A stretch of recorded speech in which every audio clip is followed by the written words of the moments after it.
There is a fifth dimension, beyond that which is known to man. It is a dimension as vast as space, and as timeless as infinity. It is the middle ground between light and shadow, between science and superstition. It lies between the pit of man's fears and the summit of his knowledge. This is the dimension of imagination. It is an area which we call the Twilight Zone. Good evening, everyone, and welcome to Dimensions, a Twilight Zone podcast.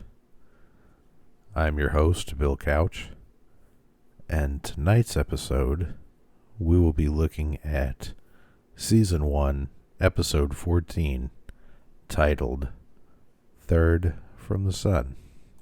This episode was written by Rod Serling, based on a story written by Richard Matheson, who, if you know anything about science fiction or writing, Richard Matheson is a name that comes up fairly regularly.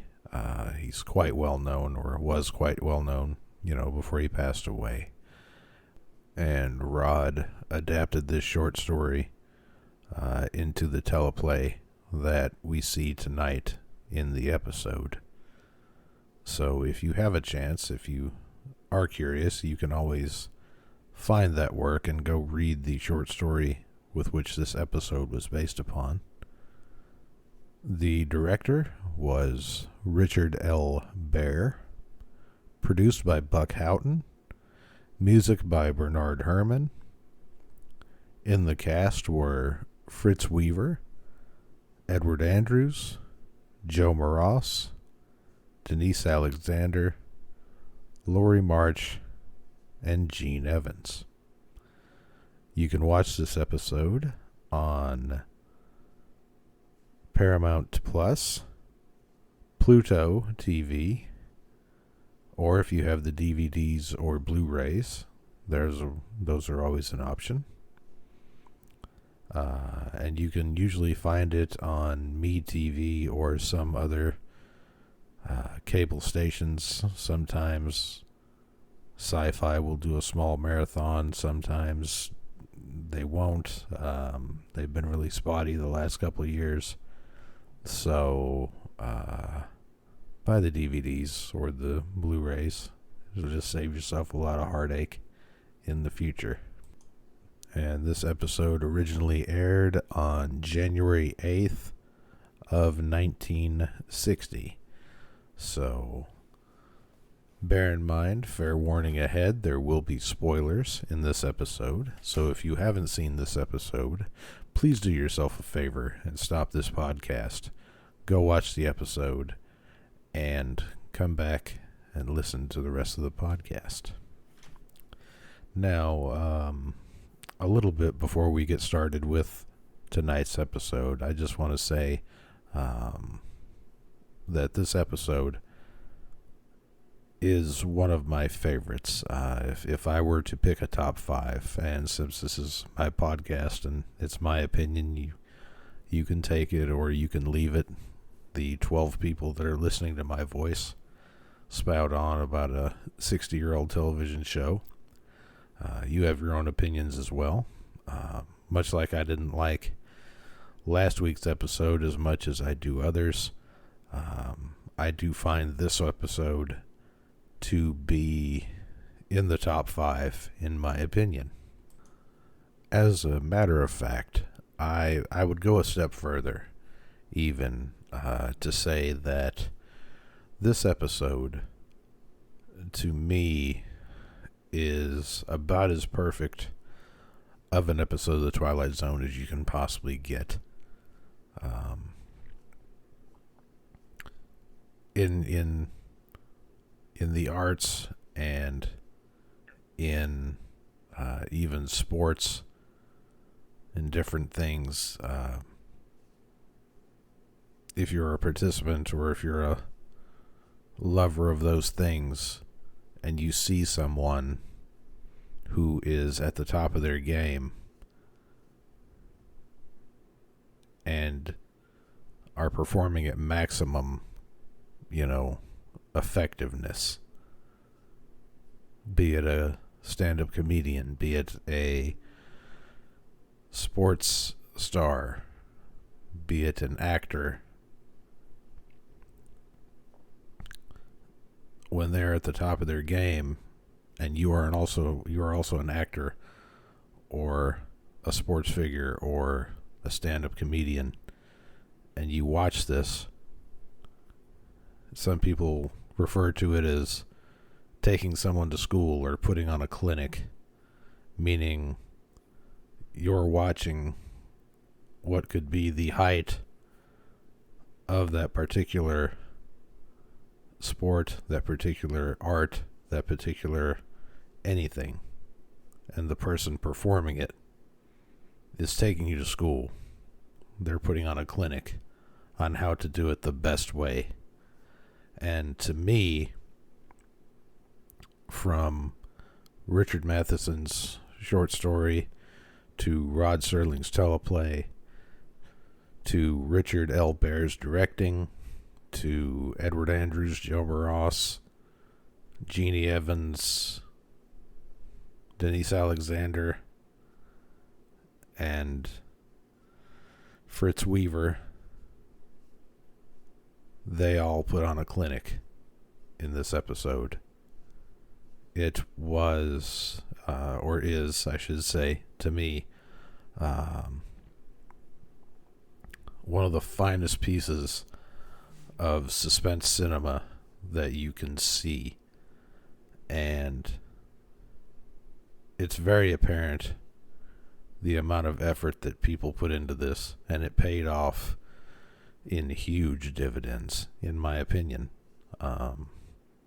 Which, I mean, it's my podcast, so I feel like maybe I'm entitled to my opinion.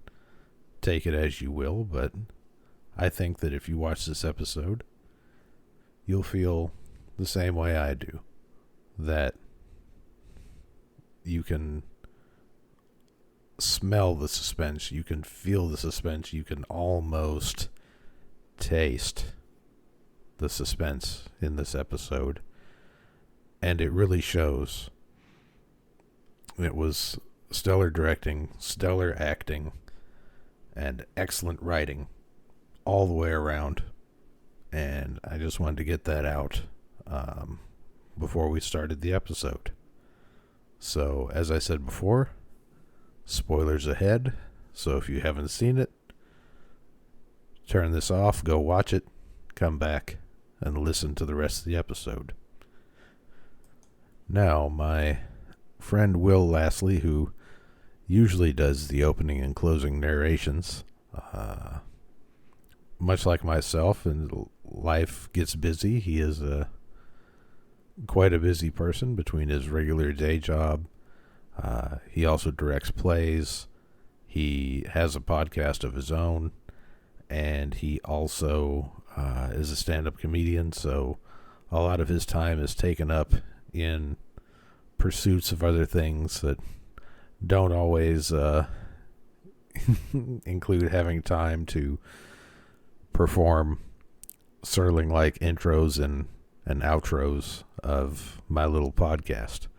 And to him I say, good luck in all you do, Will, and I appreciate what you have done. And maybe when things get a little less hectic, we can start this over again and have the Rod Serling back in my podcast. So, without further ado, here is myself with the opening narration. Quitting time at the plant. Time for supper now. Time for families. Time for a cool drink on a porch. Time for quiet rustle of leaf-laden trees that screen out the moon. And underneath it all, behind the eyes of the men, hanging invisible over the summer night, is a horror without words. For this is the stillness before the storm. This is the eve of the end. All right. Well, thank you, me, for the opening narration. So let's get started on the episode. This has one of the strongest opening scenes of any episode of The Twilight Zone, and it builds the suspense straight away. From Sturka coming out the front gates at the plant, and just the look of exasperation on his face. You can tell he's a man that's being stretched to his limit and being, taxed beyond belief, physically and mentally. And then he decides to light up a cigarette and enjoy a moment of freedom after the hard day he had, if you could call it that. A moment of freedom just having a cigarette. But you could almost see the tension in his shoulders sort of kind of give way a little as soon as he steps out the gate and stops in front of the chain link. And then you hear the words that kind of get the ball rolling on the suspenseful part. You hear, "Hold the light, will you, Sturka?" From Edward Andrews, who plays Carling in this episode. And they have a very tense little back and forth talking about watching what you say and watching what you think, and the fact that the people in the plant, including Sturka and the others, have all been working long hours to make sure that the bombs are ready to send to the enemy. And Sturka, of course, says, well, we're doing that. What are they doing in retaliation? To which Carling, says, well, they're going to do the same thing as us, but they're not as good at it as we are. To which Sturka says, oh, so 35 million will die instead of 50 million. And you can tell that Carling does not care for that in one way, shape, or form. Any way, shape, or form. Does not care for that, because you can tell from the outset that Sturka is a man that's there just to do a job, where Carling is more of the hardcore company man, the hardcore anything the boss says goes kind of person, and they are diametrically opposed to one another, and you can tell that just by the way they interact with each other. And it sets the tone for the episode masterfully. And then we get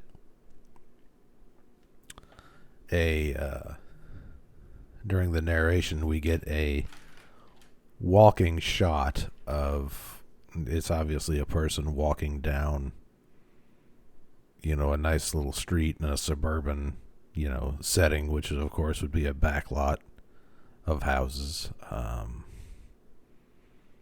if you know anything about the street that this is on and the backlot that this was in, several other episodes of The Twilight Zone will use the same street, these same houses, as houses in other episodes.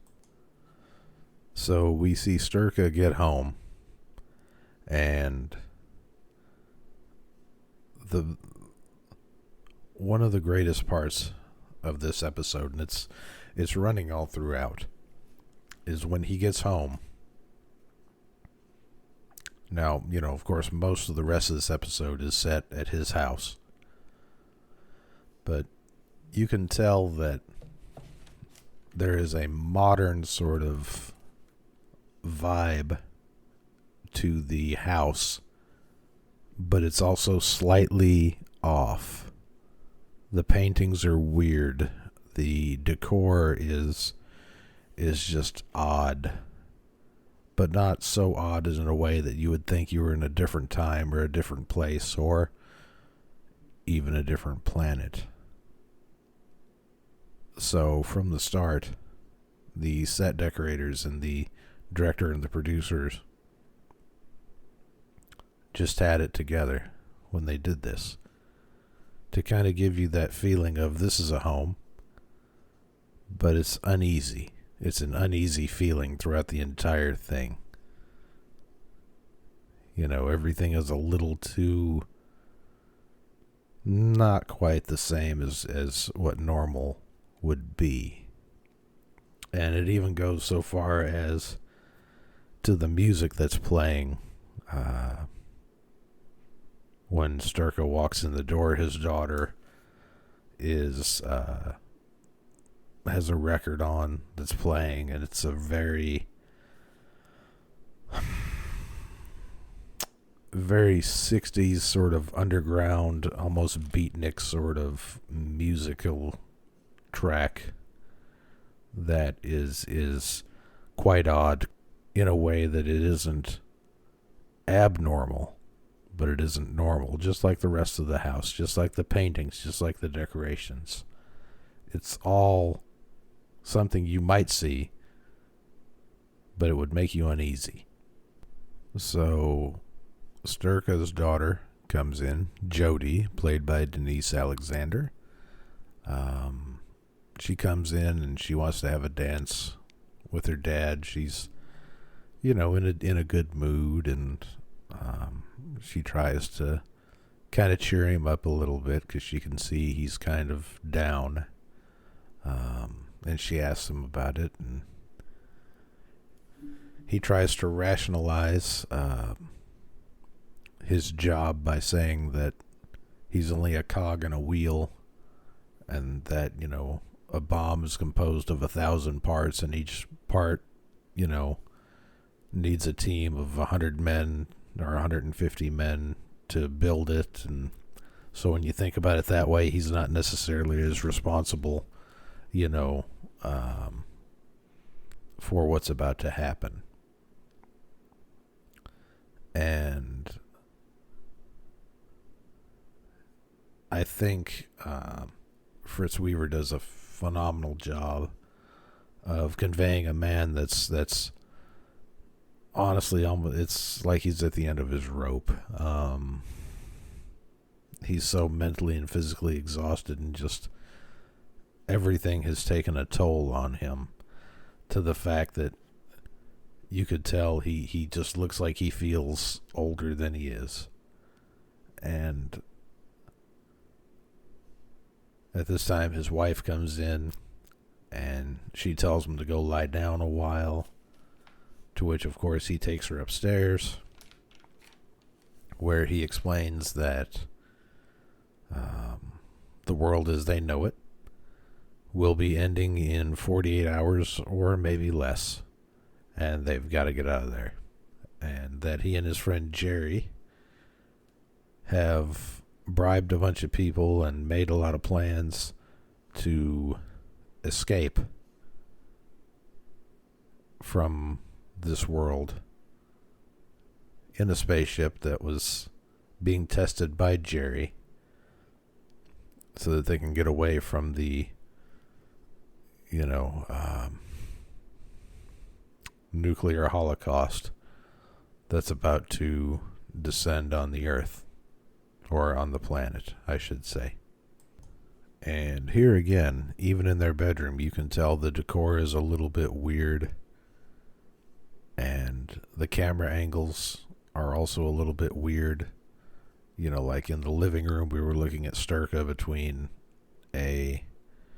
what looks like some sort of wooden, like, doll or statuette, and a lamp. Those were the framing devices, in which we saw Sturka in between them.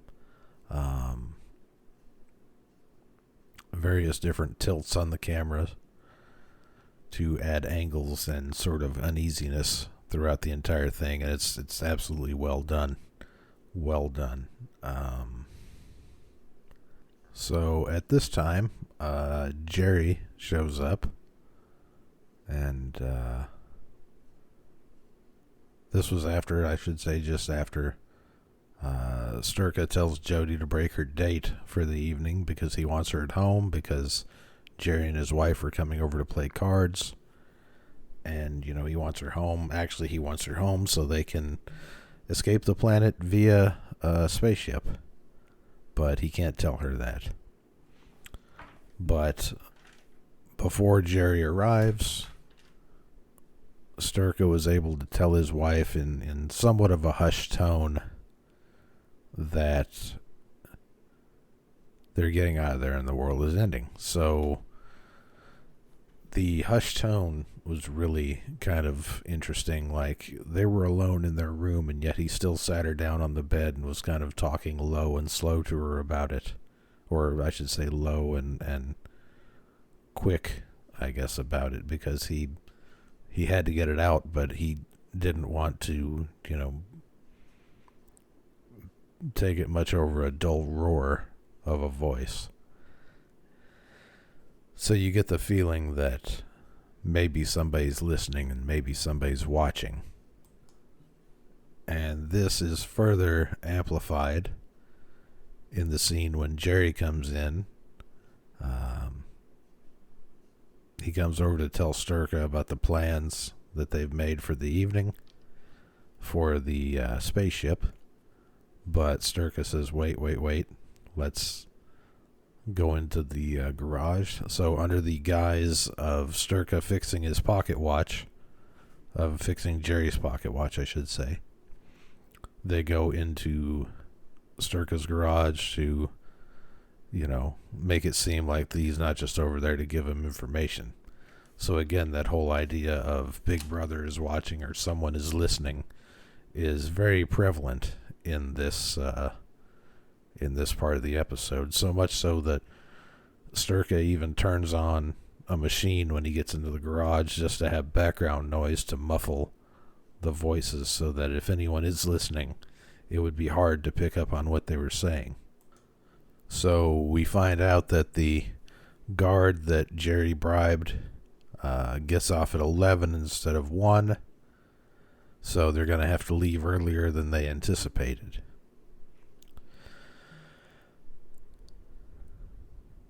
So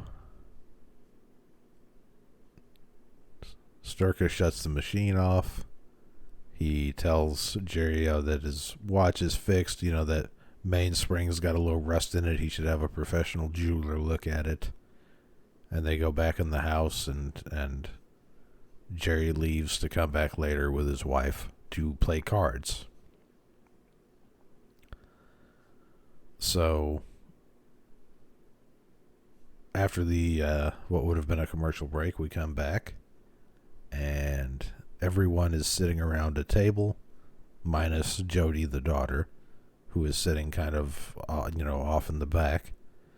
They're sitting there playing cards, and they're using the camera angle of, which was used also in that 70s show. I guess more people will recognize that, during the smoking scenes in the basement, where it focuses on one person's face, then pans to the next person, then pans to the next person, then pans to the next person, in a round robin around the table. And again, even though these people are good friends and have known each other for years, and you can tell they played cards probably many nights over those years, there's a tension that's so thick in the air you could cut it with a knife. Just the way that everyone's just looking and kind of has this almost impending sense of dread on their face. It's very well done. I can't harp on that enough, and I will continue to harp on it through the rest of the episode. It's at this time that Sturka gives his wife a nod, and she makes the announcement that maybe they should take a break and have some cake and lemonade. Now, here again, and this may be nothing, it may be something, But here again, they're going to stop playing cards so that they can have some refreshments, a piece of cake, some dessert, what have you. But they're having cake and lemonade. Not cake and coffee, not cake and milk. Cake and lemonade. Again, it's just one of those things. It's a weird sort of combination that, yeah, on a hot night, on a nice summer night, you might have lemonade, you might have cake. But to put them together, that's not super abnormal, but, coffee would have been the normal choice. Maybe followed by milk, depending. Some people have their preferences, what have you. But lemonade and chocolate cake is an odd combination, but it's not, again, so odd that you would look at it and say this is something different. So stylistically, it's very interesting. Very interesting. And at this point, when the women, of course, go off into the kitchen to fetch the cake and the lemonade, because, we're still dealing in the late 50s / early 60s, and gender roles being what they were, the women did that and the men sat there. But in a way, I guess you could overlook this because Jerry and Sturka needed to kind of get their plan together, and Jerry figured out where they were flying to now after they steal the spaceship. They are going to a planet that's 11 million miles away and is habited by people or beings with a language that is not dissimilar to their own. So, that's a good thing. It's at this time that Carling reappears. He actually shows up at their house unannounced, just to pop in, so to speak, and have some lemonade. No cake for him, mind you. No cake. Just lemonade, because it's a hot night. So the next scene between Carling and Jerry and Sturka is one of the best scenes in the entire series.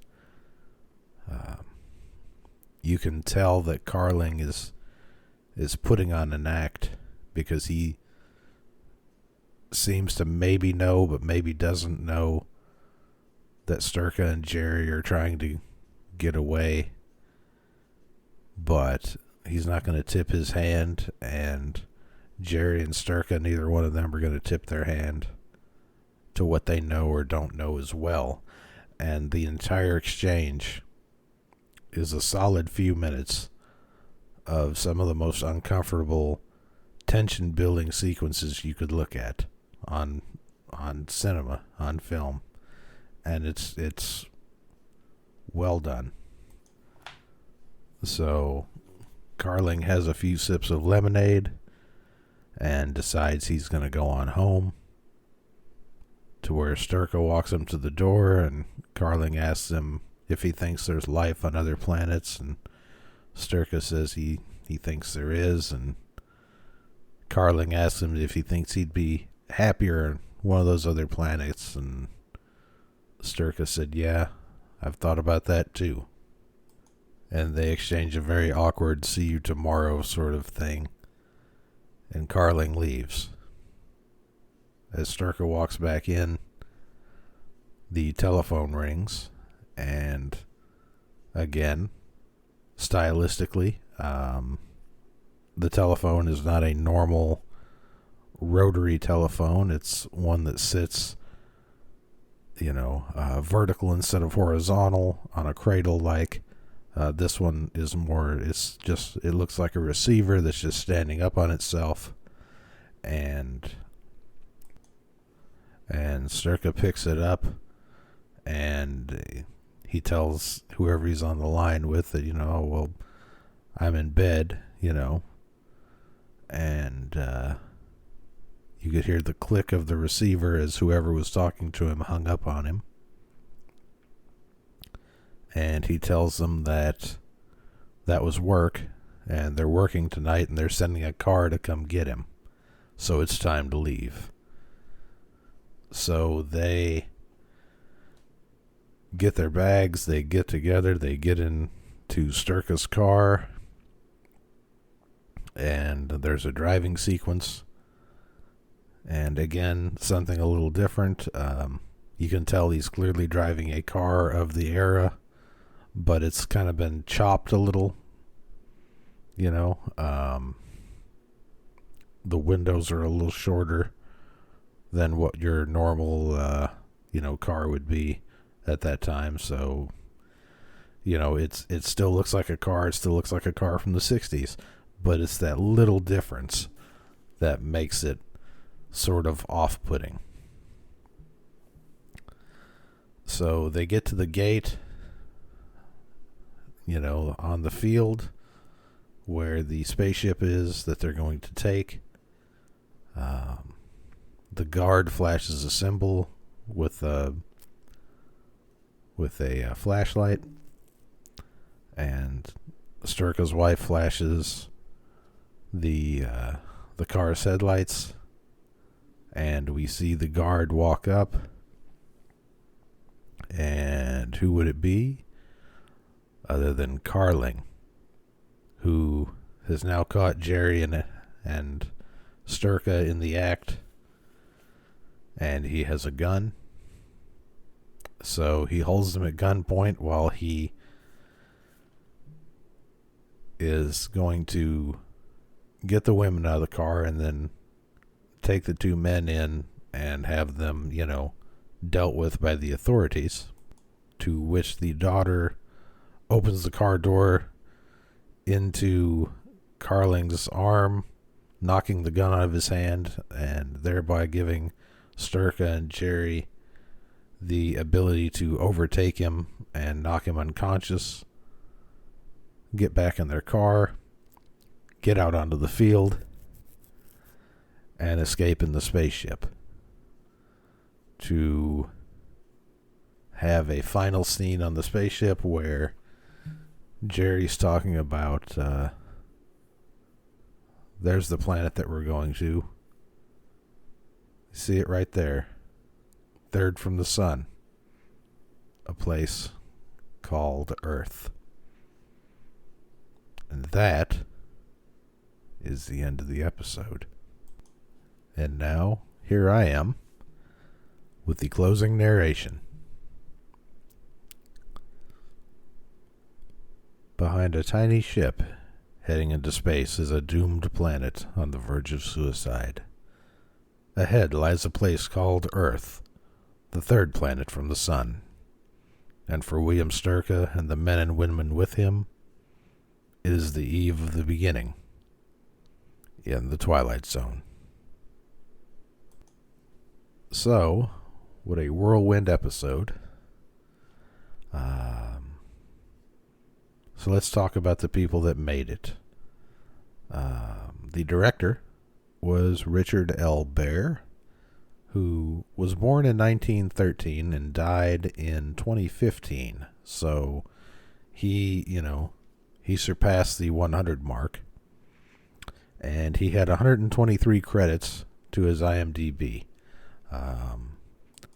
Starting in 1942 and directing all the way up until 2007. He directed 7 episodes total of The Twilight Zone, including perennial fan favorites Nick of Time with William Shatner and To Serve Man with the giant aliens with the huge head, played by the guy that played Jaws from James Bond, and was also on Happy Gilmore, for any of the people under the age of 1,000 that don't know the original James Bond films and only know the Daniel Craig versions. I feel sorry for you. That being said, Richard L. Baer directed many episodes of TV, a couple of movies, but he is most noted for, of course, the Twilight Zone, and directing 165 of the 170 episodes of Green Acres. That's right, Green Acres. The place to be. Farm living is the life for me. This man that directed 7 episodes of The Twilight Zone also directed, to quote The Big Lebowski, the bulk of the series of Green Acres. So think about that next time you see Arnold the Pig. Also, a little bit of side note, little trivia on Richard L. Bear. He was actually married to, at one time, to Jeannie Evans, who played Jerry's wife, Anne, in this episode. So he directed, the woman he was once married to. So that's, a little bit of trivia. A little bit of early trivia. Jerry Ryden was played by Joe Moross, who was born in 1923 and died in 2009. He had 123 IMDb credits to his name. He started on screen in 1958, so just before this episode, and retired in the late 80s. Mostly TV acting with some, movies. He was in 2 episodes of The Twilight Zone. This one and The Little People. And he also appeared in other such shows as Wagon Train, Perry Mason, Highway to Heaven, and Murder, She Wrote. And finally, Edward Andrews was born in, who played Carling, I should say, was born in 1914 and died in 1985. He had 188 IMDb credits to his name. He started acting in 1936 and having his last role be in the movie Gremlins. He was also in 2 episodes of The Twilight Zone, this one and season 5 episode You Drive. He was the son of a minister from Georgia.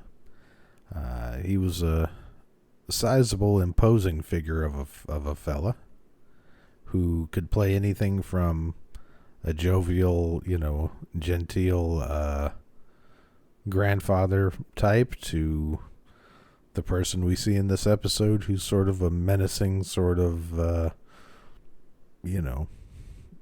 sinister sort of character. And he had quite a long career in TV and movies. So let's move on to trivia. So I mentioned the telephone earlier in this episode. The telephone that was used is a Swedish model of telephone. Very rare to find one in the U.S. at that time, due to the fact that AT&T had a monopoly basically on all telephone devices at the time. So if you had a telephone, they all looked the same, and they were all made by AT&T. So much like Henry Ford in, what color car do you want, black or black? What kind of phone do you want, AT&T or AT&T? You really didn't have a choice.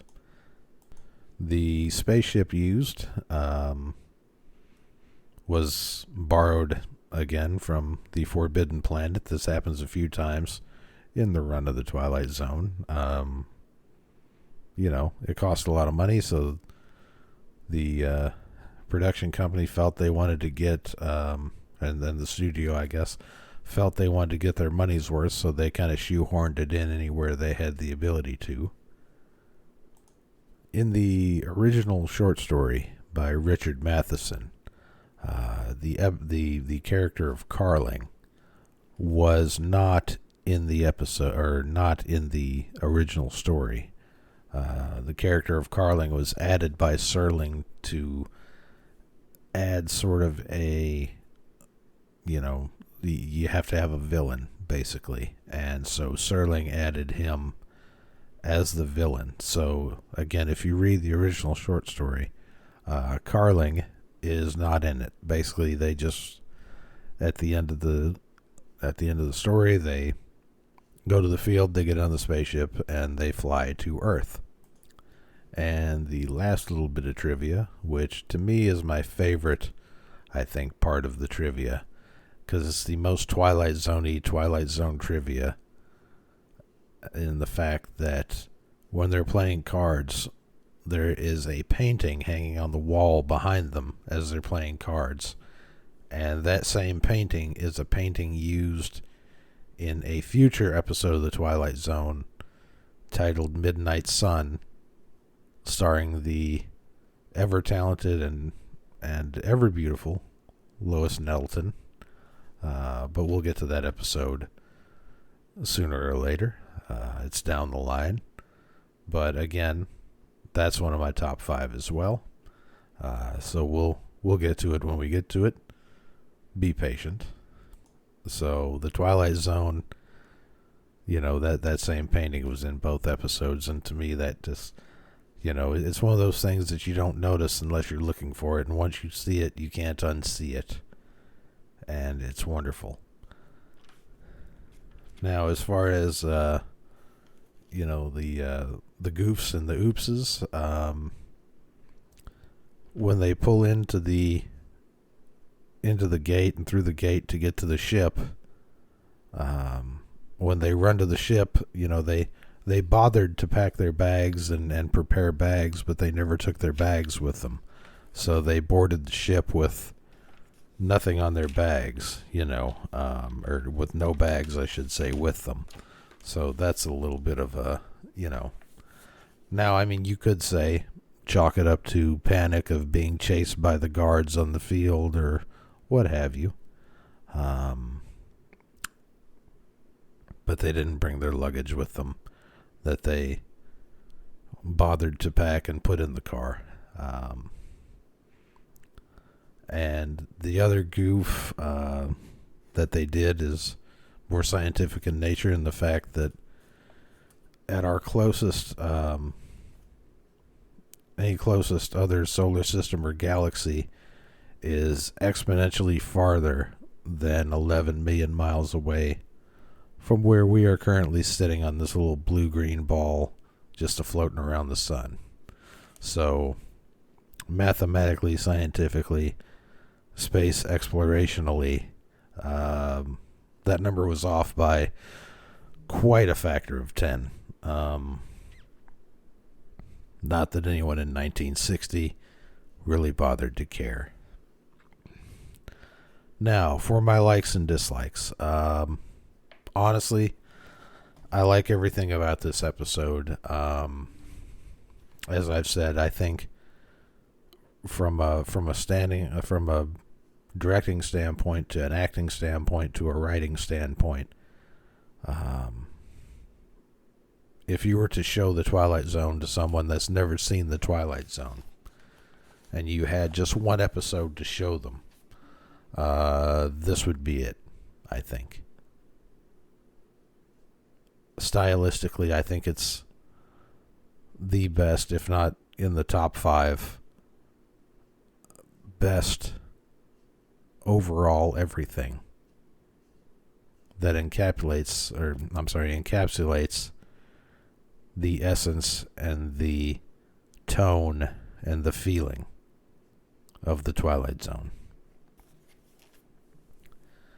Now, my dislikes, and I really only have one. In the scene where Sturka and Jerry get to the gate and Carling takes them by gunpoint and is about to put them in the car and turn them into the authorities. That whole sequence where they took him out and beat him up and incapacitated him just seems kind of not well done, I guess. it could have been done better. If I had to nitpick anything, it would be that could have been done better. But that's really my only complaint with this episode, is the fact that could have been better and should have been better. But here we are. And if that's the worst that you can find in that episode, that's phenomenal. Now, if this episode were to be remade today, and Hollywood, the entity, were to call me and say, Bill, who would you cast in this episode if you were to cast this episode? And I would say, well, Hollywood, for William Sturka, I would cast John Krasinski, because seeing his work, he has an ability to, and if you saw The Quiet Place, he has an ability to kind of speak with his eyes, and I think that would do well in this sort of role, where you can tell a lot of what a person's feeling or what a person's thinking by their eyes. I think he would be, he'd be top tier at it in this role. For Jerry Ryden, I would go with one of my favorite actors, who should be in way more things than he is, Justin Long, who you may have seen him in Dodgeball, you may have seen him in Tusk, you may have seen him in Jeepers Creepers, you may have seen him in that one Die Hard movie. It escapes me which one it is. It's Die Hard 7 or whatever it is. The guy's just naturally talented and has a screen presence that's very welcoming, but he can also play nervous and kind of excitable at the same time, which, if you paid attention to Joe Moross playing Jerry in this episode, he did quite well as well. And I think that Justin Long would be quite adept at that. For Jodie Sturka, Mr. and Mrs. Sturka's daughter, I would cast Sophia Lillis, who, if you remember, played young Beverly Marsh in the adaptation of It from 2017, Stephen King's It from 2017. She played the young version of Beverly Marsh in that movie. I think great actress. I think she would do well. For Sturka's wife, Mila Jovovich, I think that would be just, she can play, heroine as well as she can, or, much like she did in the Resident Evil movies, or she could play very demure and very housewifey, I believe. She could do that as well. For Anne Reardon, Jerry's wife, for Anne Ryden, Jerry's wife, I would go with Rosario Dawson, just because she's a really good actress. It would add a bit of diversity to the cast, because wasn't a lot of diversity back in those days. And I think she would play really well off of Justin Long, and he would play really well off of her, And for the final bit of casting, to be the character of Carling, you have to have someone who is menacing just in look, and also menacing in the way they act. And to me,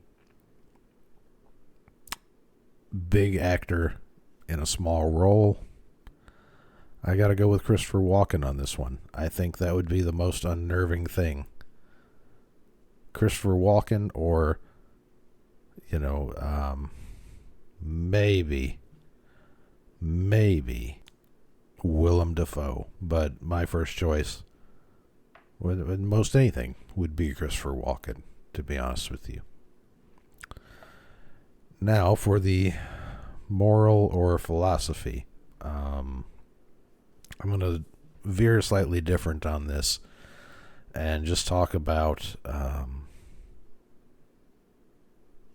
how in the 50s and 1960, when this episode first aired, obviously it was made in 1959 at some point. But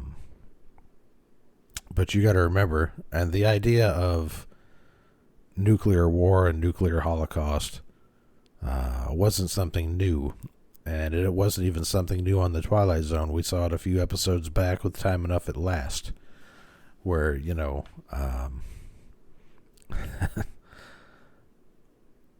where Burgess Meredith, was the last man on Earth, so to speak. And it gets covered again in a few other episodes of the Twilight Zone later on. So it's a recurring theme. But you also have to remember, especially if you weren't alive then, I wasn't alive then, but if you weren't alive then, you also have to remember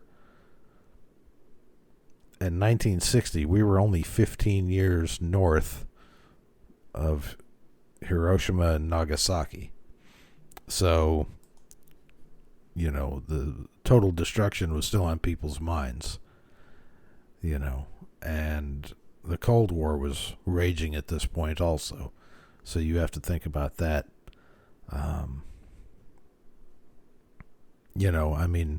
Nowadays, children in school have active shooter drills, and they have, bomb threat drills and that sort of thing.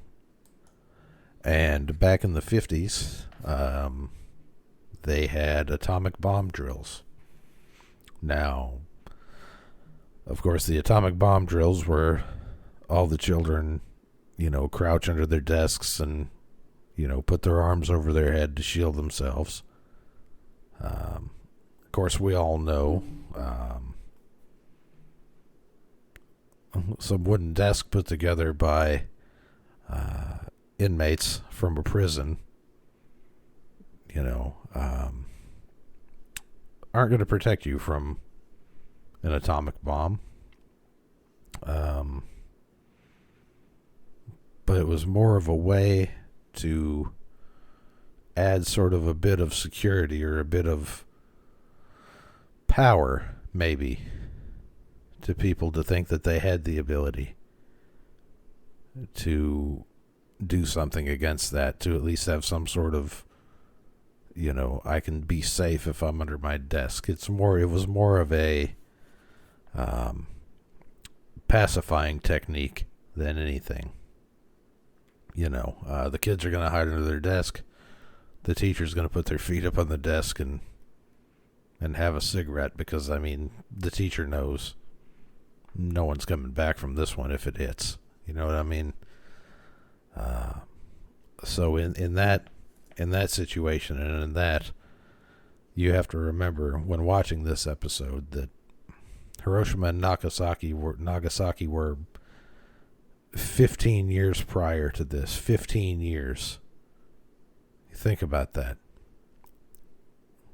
15 years ago, we were past 9/11 by a number of years. You know what I mean? So you've got to think that the people at this time, this hit home a little harder than it may now. Because now we've got so much technology, to be able to see the planes with the bombs flying overhead, or to be able to detect whether another country has sent an atomic bomb our way. And I guess you could say that the security systems put in place, the radar, the sonar, all of that is our giant wooden desk that we're hiding under. It's an interesting thought. And maybe with this episode, maybe Rod was trying to tell us, Mr. Serling was trying to tell us that maybe humans have a little too much power for their own good to be able to be able to commit the wholesale destruction of an entire group of people. And that maybe we shouldn't have that power. But we already do, so it's too late. And maybe it is the eve of our end, and we just don't know it.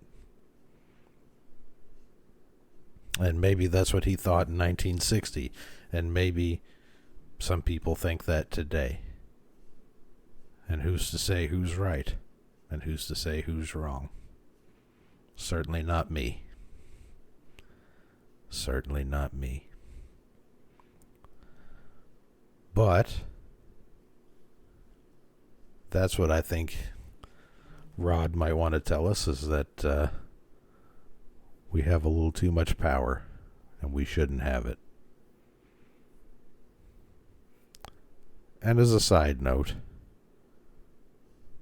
part of me wants to think that, and this is just the amateur conspiracy theorist coming out in me,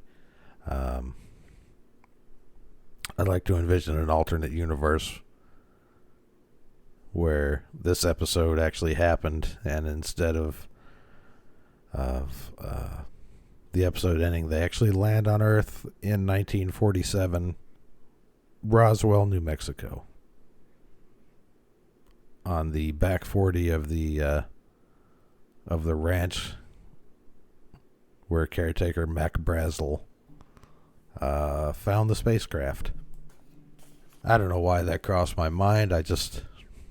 Why not? We live in a world of fantasy in this podcast, in a world of make-believe and science fiction, so why not? Wouldn't that be something? Maybe add a little extra scene onto this episode. So, I actually got some listener feedback. I had an email chain, or an email exchange, I should say, with a new listener, Scott Rainey, who told me some very nice things about my podcast, and I do appreciate that, Scott. But he also brought up an error that I made in a previous episode, talking about Jack Klugman and starring in The Odd Couple, opposite. I meant to say opposite Tony Randall, but what I actually said in the episode was opposite Tony Curtis. And, yep, I made a goof. So we'll put that in the goofs section of that episode, where I accidentally said Tony Curtis instead of Tony Randall. I mean, you have to remember, one is multi-talented, and the other one is Tony Curtis. But I digress. So thank you, Scott, for pointing that out. I actually honestly appreciate that, because if I don't know I do wrong, I may not stop myself. So if anyone else has anything they want to add, any other feedback, you want to tell me good things, you want to tell me bad things, did I screw something up, did I get something right, I'd love to hear from you. So if you would, feel free to drop me a line at Dimensions, that's DIMENSIONS, T as in Tom, Z as in Zed, podcast, PODCAST, at gmail.com. And I look forward to seeing anything that you want to show me, or tell me. Tell me good, tell me bad. It's up to you. So, for next week, the next episode is about a group of astronauts that crash land on an inhospitable planet and suffer the consequences of their own actions. So join us next week for I Shot an Arrow into the Air. The clock on the wall is telling me it's time to go. So, until next time, ladies and gentlemen, thank you for listening, and have a good night.